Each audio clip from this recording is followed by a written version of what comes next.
sidhaga'uu akka dandeenyutti sagalee kee isa mararree sanaan nutti dubbadhu. Hojiin seexanaa, hojiin dukkanaa kamiyyuu maqaa Yesuusiin kan hidhame haa ta'u. Maqaa Gooftaa maqaa Yesuusiin ameen. Yesuus Gooftaadha. Mata dureen koo akkas jedha, waaqeffannaa. Waa'ee waaqeffannaa irrattan dubbadha. Waaqeffannaa fayyaalessa isa jedhu irrattan dubbadha. Waaqeffannaa nagaa qabu. Waaqeffannaa ho'aa. Maqaan Waaqayyoo haa eebbifamu. Yesuus Kiristoos bara baraan Gooftaadha. Waaqeffannaa saba Israa'eliif dubbata bakka kanatti. Sabni Israa'el waaqeffannaa barbaadu, waaqeffannaa dheebotu waan ta'eef, Waaqayyo immoo waaqeffannaa fayyaalessa, waaqeffannaa qulqulluu barbaada. Kanaaf Waaqayyo sabni Israa'el wantoota baay'eetu ture. Biyya isaanii keessaatii erga ba'anii biyya garbummaa, biyya Gibxiitti erga galanii abboonni isaanii fuudhanii achi galanii waaqeffannaan isaanii inni durii suni jalaa bade. Waaqeffannaa akkatti waaqeffatan dhabani. Otoo isaan achi taa'anii, dhaloonni otoo darbanii, abboottiin isaanii otoo darbanii waggaa 430 waaqeffannaa malee jiraatan. Haala ulfaataa keessa jiraatan. Dhuma waggaa 430 keessatti, dhuma guyyaa sanaatti halkan tokko Waaqayyo saba isaa akka isaan isa waaqeffatan barbaade. Waaqeffannaa bifa qabu, waaqeffannaa ulfina Waaqayyoof ta'u Waaqayyo saba Israa'el irraatii barbaade. Garuu haalli ittiin waaqeffatan biyya sana keessatti waan hin argamneef Waaqayyo saba isaa baasuudhaaf gara Musee dhaqee guyyaa tokko. Musee, sabni koo kuni mootii Gibxiitti dhaqiitii dubbadhu. Mootiin Gibxii saba koo naaf haa gadhiisu, sabni koo naana ayyaaneffatu. Lafa kanaa bahuu qaba sabni kuni dhaqiitii mootii Gibxiitti dubbadhu jedheeti Waaqayyo Museetti dubbate. Ani eenyu ta'een isatti dubbadha? Anoo isa biraa baqadheen bahee, isa dhiiseen bahee waan ta'eef gara isaatti hin deebi'u gaafa jedhu Museen. Sabni sun dirqama waaqeffannaa sirrii waaqeffachuun akka isa barbaachisu Waaqayyo yaadaaf akeeka isaa keessa isaan gashe.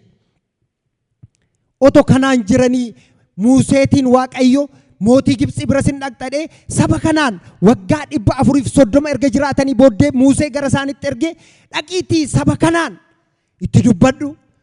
Ana Waaqayyoof dhaqanii aarsaa dhiyeessanii, ana Waaqayyoon haa waaqeffatanii jedhiitti itti dubbadhu jedheen Museetiin. Museen isa mootii sodaate caalaarra saba Israa'eliin sodaate.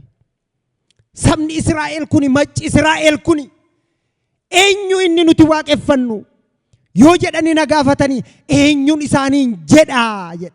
Haleluuyaa. Yesuus Gooftaadha. Inni mootii Gibxii jalaa nu baasee, inni waaqeffannaa akkatti waaqeffannu mootii jabaa kana jalaa nu baasu inni eenyoonaan jedha? Maaliin jedhaa? Saba mataa jabeessa kanaan gaafa jedhu isa jiraataatu sitti na ergee. Inni jiraataan isinitti na ergeera. Isa jiraataatu waaqeffama. Maqaa waan guddaa isa jiraataa. Waaqa abboota keessanii ergadhee booddee, Waaqa abboota keessanii, Waaqa Abrahaam, Waaqa Isihaaq, Waaqa Yaaqoob jedha ture miti. Asitti garuu saba kanatti akkas jedheen, Waaqayyo isa jiraataatu anatti dubbate. Dhaqiitii saba kanatti dubbadhu naan jedhe. Inni jiraataadha ittiin jedhe yoo isaan si gaafatan jedhe. Museenis jabaatee isa kana fudhatee gara isaanii dhaqe. Waaqeffannaan eenyuun mala? Waaqeffannaa fayyaalessi. Waaqeffannaa sirriin eenyuun mala jettanii waaqeffannaa qulqulluun isa jiraataadhaaf mala. Inni jiraataan waaqeffannaa qulqulluu nurraa barbaada. Waaqeffannaa bifa qabu, waaqeffannaa qulqulluu nurraa barbaada. Maqaan isaa haa eebbifamu. Sabni Israa'el inni laphee jabaa isa kana dhagaye. Isa jiraataa kana waaqeffadhaa, naanaa waaqeffatan erga jedhee eeyyee hin baanaa jedhani. Maqaan Waaqayyoo haa eebbifamu. Hin dhaga'usa jiraata. Inni jiraataan kun gaafa dubbate hin dhageessifata. Sababni isaa waaqeffannaa. Kan inni nu uumeef obboloota ko. Kan inni nu akkasittiin gara gooftaa erga dhufnee booddee waaqeffannaa bifa qabu wayiitti galle. Waaqeffannaa qulqulluu wayiitti galle. Maqaan isaa eebbifamu. Kanas jirtan hundumti keessan tarii waaqeffannaa garaa garaatti beekna ta'a. Waaqeffannaan bifa baay'eetu jira. Waaqeffannaan gosa baay'eetu jira. Sabni Israa'el garuu Waaqayyoon waaqessuu beeku ture. Haalli waaqeffannaatu isaaniif hin mijanne malee. Isaa booddee Waaqayyoon Muuseetiin dhaga'anii Muusee duukaarra bu'anii. Muusee duukaarra waaqa isa jiraataa kana waaqessuudhaaf murteeffatanii isa duukaarra bu'an. Maqaan Waaqayyoo haa eebbifamu. Waaqayyoo isa jiraataan kun waaqeffannaarraa barbaade saba Israa'elirraa. Waaqayyoo akka nuti waaqeffannaa bifa qabu waaqeffannu barbaada. Waaqeffannaa sirrii akka isa waaqeffannu barbaada. Maqaan Waaqayyoo haa eebbifamu. Iyesuus Kiristoos gooftaadha. Iyesuus Kiristoos guddaadha.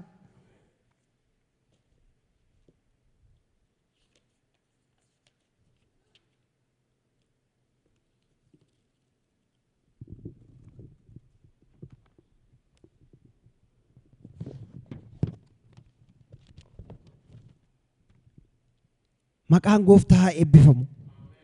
Waaqayyoo inni jiraataan kun saba Israa'eliin akka isaan isa waaqeffataniif achi isa baasuu barbaade.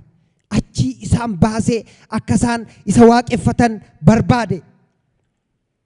Isaa booddee Muusee erga dhaga'anii ba'anii booddee Waaqayyoo waaqessuudhaaf sabni suni biyya sanatti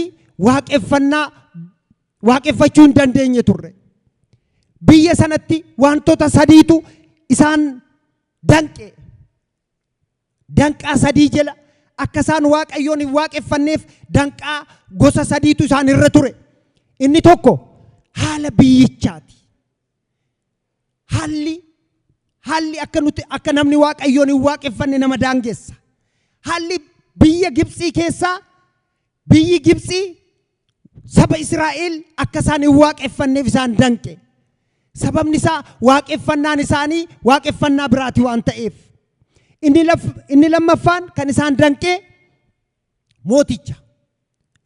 Mootiin Gibxii. Mootiin Gibxii tasumaa akka isaan Waaqayyoon waaqessan hin barbaadu ture. Carraa isaaniif hin laatu ture. Waggaa 430 garba isaan godhee isaan hojjechiise. Inni biraa guyyaa hundumaa torbee guutuu hojii ulfaataa hojjetu ture. Hojii ulfaataa hojjetu akkatti itti Waaqayyoon waaqeffatan dhabani. Akkaataa itti Waaqayyoon waaqeffatan wallaalanii. Sababni isaa guyyaa hundumaa hojii hojjetu waan ta'eef. Hojii ulfaataa. Erga Museen sabni koo bahee naanaa waaqessu, sabni koo bahee aarsaa naafaa dhiyeessu erga jedhee Museen mootichatti hime, mootichi hojii dachaa baay'ee isaanitti baay'ise. Hojii ulfaataa isaan irra kaa'e.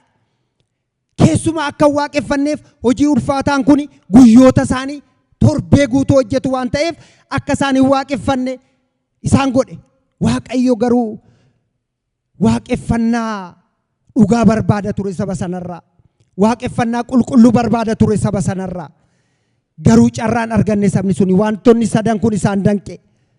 Hin danqamanii garatti Waaqayyoon waaqeffatan dhabani. Obboloota koo takka wanti nama danqu baay'een jira. Lubbuun keenya Waaqayyoon waaqeffachuu barbaaddi. Nuti Waaqayyoon waaqeffachuu barbaanna. Wantoonni nama rakkisan, wantoonni nama qaqqaban baay'een jiru. Isa kana keessatti Waaqayyo maal barbaada jettanii dadhabbii baay'een jiraachuu danda'a. Rakkinni baay'een jiraachuu danda'a. Waaqayyo inni jiraataan kun maal nurraa barbaada? Waaqeffannaa sirrii nurraa barbaada. Waaqeffannaa qulqulluu nurraa barbaada. Waaqeffannaa dhugaa nurraa barbaada. Isa kanaaf wantoota nu qaban, wantoota nu danqan. Amma saba Israa'el sana wantoonni ulfaataan nurra hin jiran. akka saba Israa'el sanaa bara kana wantoonni akka bara sanaa hin jiran. Garuu amma bara kana maaltu ta'e beektu? Sabatu dhibaa ta'e. Sabatu waaqeffannaa harkaa bade. Eenyuun akka waaqeffatu? Waaqayyotu tarii akka bara sanaa Musee kaasee ganaa deebi'ee dhufee nutti dubbata dhanii eegu ta'ee hin beeknu. Obboloota koo waaqeffannaa isa sirriitti haa deebinu. Waaqeffannaa isa dhugaatti. Waaqeffannaa inni dhugaan kan biraa dhugaaf hafuuraan Waaqayyoon waaqeffatama. Haalli haa mijatu mijachuu haa dhiisu. Haalli haa tolu toluu haa dhiisu. Isa kana hundumaa keessatti maal godhama jettanii dhugaaf hafuuraan. Dhugaaf hafuuraan hin waaqeffatamu taanaan Waaqayyo aarsaa namaan fudhatu. Dhibaa'ummaadhaan taanaan. Dhaqanii bakka guutuudhaaf taanaan.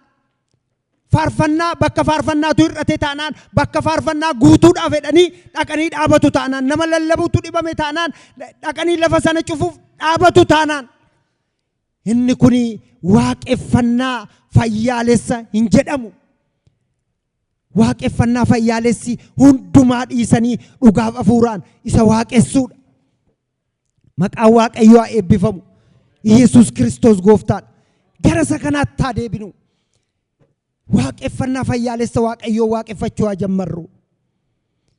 Waaqeffannaa fayyaalessi kuni gosa baay'eetu jira. Waaqeffannaa fayyaalessa kana gosa baay'eetiin ittiin waaqeffachuu dandeenya. Inni tokko humna keenya guutuudhaan Waaqayyoon waaqessuudha. Waan qabnu hundumaatiin. Phaawulos maal godhe beektu? Erga gara gooftaa dhufee booddee Phaawulos hundumaa dhiise. Hinuma jijjiirame. Karaa isa dura irra deemu dhiise. Hundumaa dhiise. Beekumsa isaa akka waan bu'aan baasneetti. Qabeenya qabu akka waan hin qabneetti.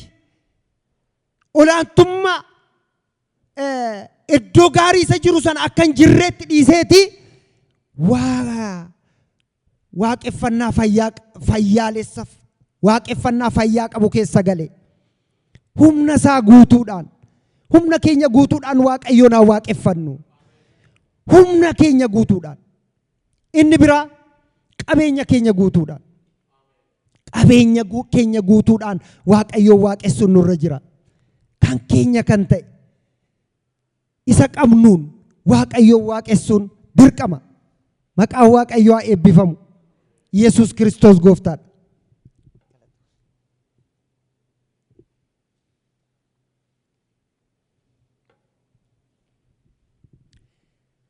Qabeenya keenyaan Waaqayyoon waaqessuun baay'ee barbaachisaadha. Qabeenya qabnuun Waaqayyoon waaqessuun baay'ee barbaachisaadha. Yesuus Kiristoos bara baraan gooftaadha. Qabeenya qabaniin. Ergamoota bara ergamootaatti nu erganni kun. Qabeenyi ergamootaa wanti ergamoonni qaban gara waaqeffannaatti fidu ture. Kanaaf sabni bara ergamootaatti dinqii ture. Bara ergamootaatti waaqeffannaa qulqulluutu ture. Waaqeffannaa fayyaalessa. Waaqeffannaa fayyaa qabu wayiitu bara ergamootaatti ture. Ergamoonni maal godhan beektu? Guyyaarraa guyyaatti jaalalli isaanii dabala. Guyyaarraa guyyaatti tokkummaan isaanii dabala. Inni kuni qaba, inni kuni qabuun hin jiru. Yaaddoon hin jiru, rakkinni hin jiru. Waan qaban hunduma gara waaqeffannaatti fidaniiti namni yaaddoo malee Waaqayyoon waaqessa ture. Kanaaf qabeenya ofiitiin Waaqayyoon waaqessuu hin danda'ama. Isa dadhabe gargaaraa. Isa abdii kutatetti abdii horaa. Isa dhukkubsateef kadhachaa. Maqaan Waaqayyoo haa eebbifamu. Akka guyyaa kaleessaa Waaqayyoon galateeffachaa. Baay'ee namatti hin tolu. Dhugaa Waaqayyoo Yesuus gooftaadha. Waaqeffannaa fayyaalessatti deebi'uun baay'ee barbaachisaadha. Waaqayyoo waaqeffannaa fayyaalessa kanatti geessuuf yookiin waaqeffannaa fayyaalessa kana waaqeffachuuf namni maal gochuu qaba? Namni maal gochuu qaba? Waan sadiin dubbadha. waaqeffannaa fayyaalessa kana waaqeffannaa isa waaqayyoon malu waaqayyo ana isa jiraataaf isa hidhe kanaaf aarsaa dhiyeessuuf waaqeffannaa sirrii waaqeffannaa fayyaalessa waaqessuuf wantoota sadii keessaa ba'uu qaba namni. Inni tokkoffaan garbummaa jalaa bara kana biyya Gibxii hin jirru mootiin baay'ee nutti ulfaatu hin jiru.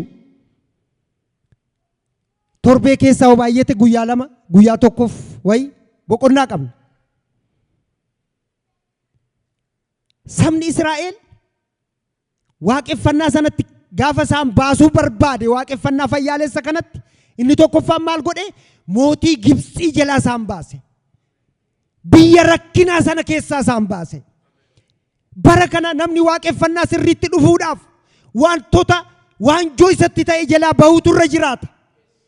Wantoota maaltu ba'aa namatti ta'a yoo jettanii wantoota yeroo namaa qabani guyyaa har'aa kana fakkeenyumaaf ho'a kana yoo fudhanne isa kana jalaarree ba'anii waaqayyo waaqessuun sirriidha. Rakkina kuni sababa garaa garaa keessumaa ijoolleen biyya kanatti guyyaa sanbataa kuwaasii taphachiisu isuma kana jalaarree ba'uun namarra jiraata. Guyyaan guyyaa waaqayyooti waan ta'eef waaqni inni jiraataan waaqeffannaa fayyaalessa nurraa barbaada waan ta'eef tarii warri hojjetanii hojiin irree baay'ee barbaachisaadha. Amma haalli sirratuufitti hojjechuun dirqama inni kun hojjechuun dirqama. Garuu waaqeffannaa sanaaf fedha ammamii qabda? Fedha kee laala waaqayyo. Sabni Israa'el waggaa 430 hin rakkatani. Waaqeffannaan isaan harkaa bade. Abboonni waaqeffannaa beekan biyya Gibxitti harkaa dhumani. Yooseffaa warri waaqeffannaa jaallatan warri qulqullummaatiin jiraatan biyya Gibxii keessatti warri cubbuu hin beedhani. Warri nyaata mootichaa hin beedhani. Biyya sana keessatti du'aniiru owwaalamaniiru. Dhaloota sana harkaa waaqeffannaan badeera waggaa 430 rakkataniiru. Isa kanaaf waanjoo namatti ta'u jalaa ba'uudha. Qambarrii sana jalaa ba'uudha. Tarii wantoonni nama barbaachisan baay'een jiru.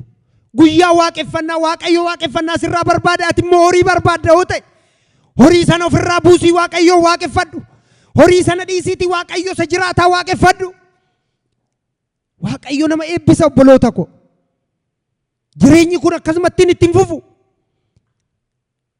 Qaamni amma nuti qabnu kun akkasittiin ittiin fufu. Har'a yoo dhabne bor argachuu dandeenya. Guyyaan waaqeffannaa kun guyyaan kun nu jalaa dabarraan garuu deebinee argachuu hin dandeenyu. Waaqayyo nuun gargaaru. Hin darba hundumtuu. Gooftaan nurraa barbaade waaqeffannaa fayyaalessa. Fakkeenyaaf obboleettii keenya keessatti ijoollee 4 qabattee ho'a kana keessa dhugaa dubbachuuf hin ulfaata.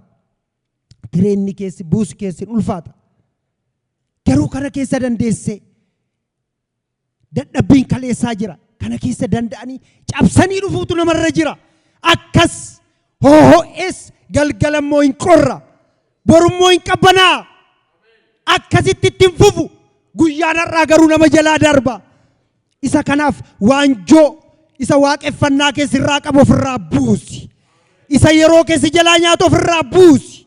Hin darba waan ta'eef hundumtuu. Maqaan waaqayyoo haa eebbifamu.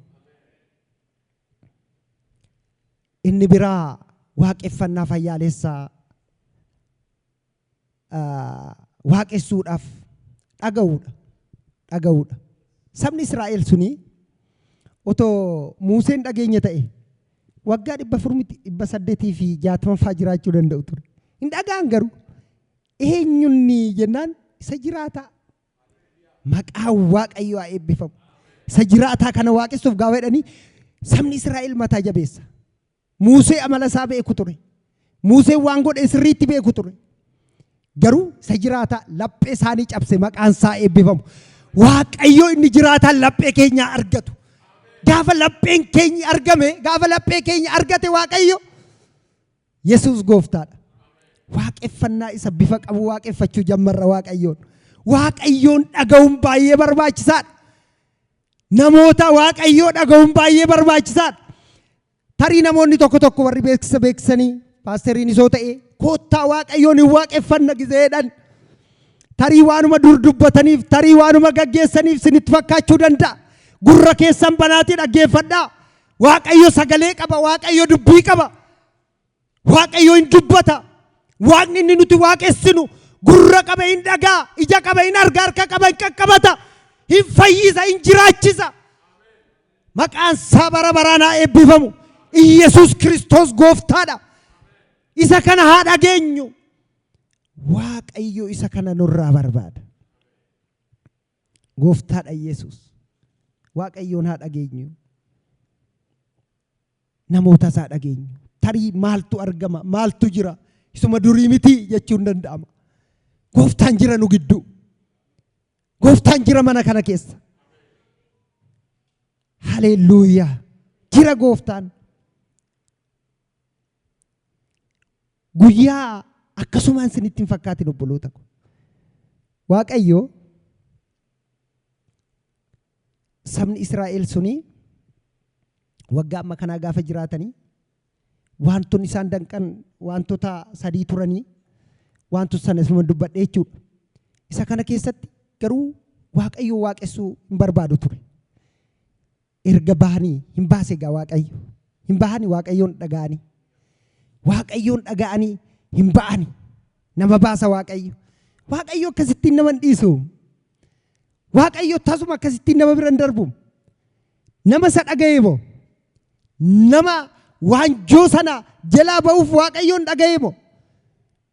Isa sinitti ulfaate waaqayyotti laattanii waaqayyoon dhageenyaan waaqayyo hin danda'a. Isaa booddee gara seera ba'uu boqonnaa 15tti yoo dhaqne sabni Israa'el hin bahe waggaa 430 salphaa miti. Hin bahe sabni Israa'el. Sin baasa waaqayyo, obboloota kun nu baasa waaqayyo. Gara waaqeffannaa sirriitti nu baasa gaa waaqayyo.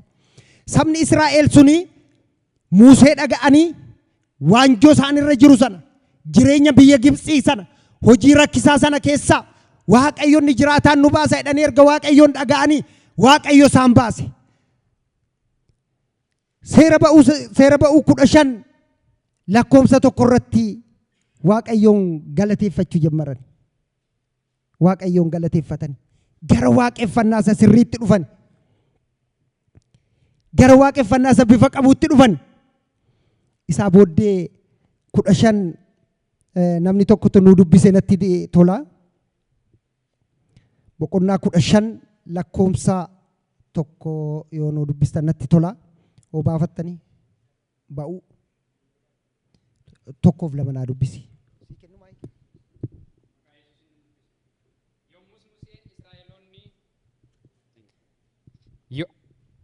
Yommus